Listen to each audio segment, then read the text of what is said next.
Mi nombre es Carlos Ceballos y el día de hoy voy a hacer el abordaje del músculo braquial anterior, deltoides y el manguito retador con sus respectivas porciones. Es importante volver a recordar que el fisioterapeuta al momento de hacer el abordaje no puede tener ni relojes, ni anillos, ni siquiera pulseras, ya que esto podría perjudicar al paciente.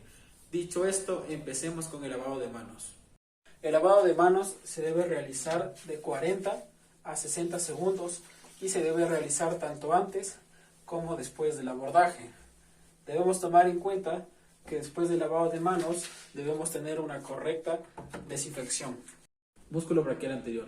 Antes de empezar el abordaje del músculo braquial anterior debemos tomar en cuenta que este es un músculo bastante profundo situado detrás del bíceps braquial.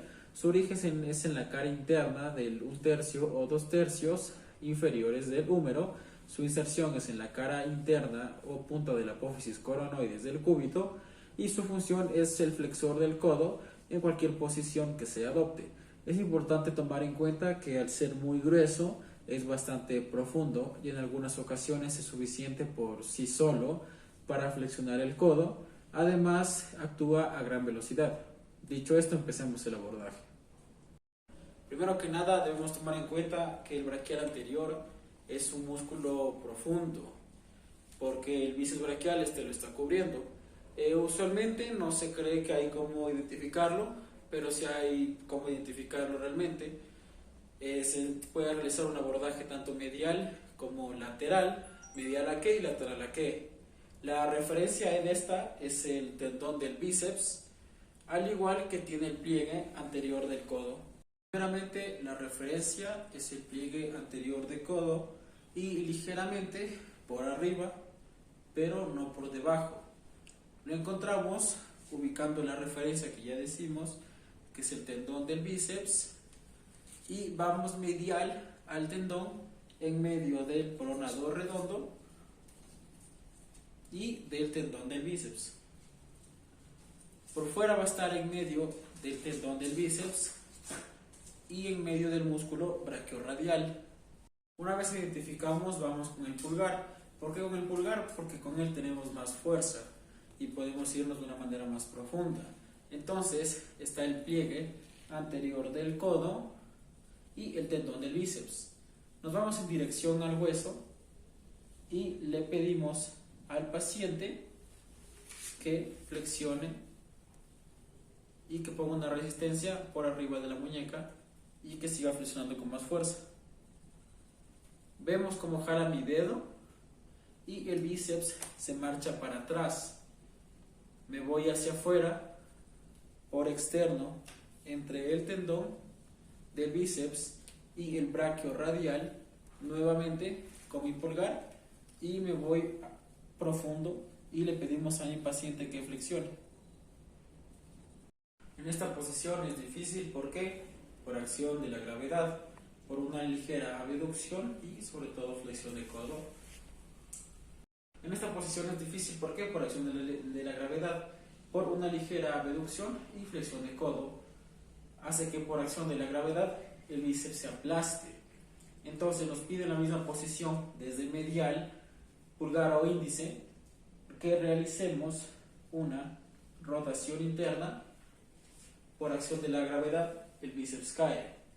Desde afuera me adentro en esta posición y le pido una flexión de codo y provoqué una rotación interna y una abducción, y de esta manera identificamos nuestro músculo.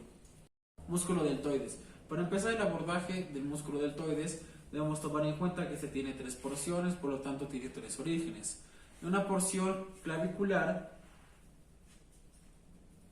que se encuentra en la cara posterior del extremo externo de la clavícula, y esta está formada básicamente por 2-3 vientres musculares separados nítidamente, sobre todo del pectoral mayor, que por ese músculo es un músculo deltopectoral.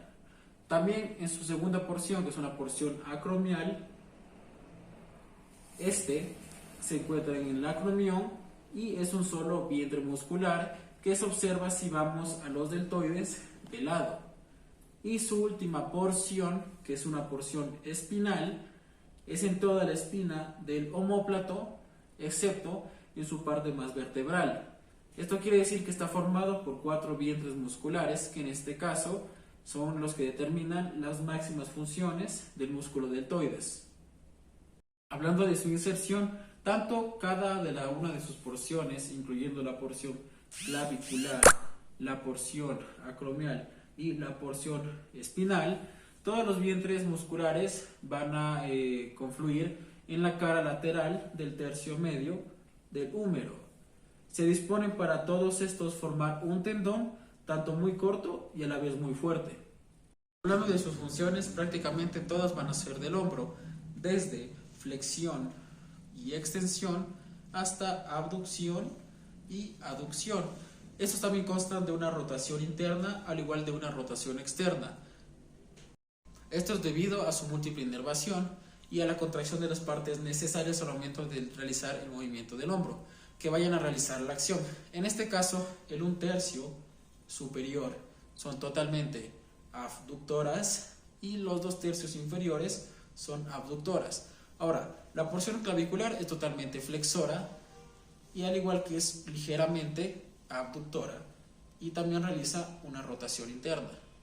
Ahora, la porción acromial es totalmente abductora y la porción espinal, como esta tiene más fibras superiores que no son abductoras, unas fibras medias o inferiores que son abductoras y sobre todo rotadores externas, todas las fibras espinales son extensoras. Existe otro criterio llamado la concadenación. Conforme se realiza siempre una abducción, las fibras de los 2/3 inferiores del deltoides van ascendiendo respecto a un plano sagital, contrayéndose y convirtiéndose sobre todo en abductoras. Ahora, a partir de los 90 grados, la mayoría de las fibras pasan por encima de un eje sagital y se contraen produciendo una abducción seguida de una rotación externa. La anatomía del músculo de los manquitos rotadores debemos tomar en cuenta que se tiene 4 porciones, empezando de que todas se insertan en el troquín del húmero.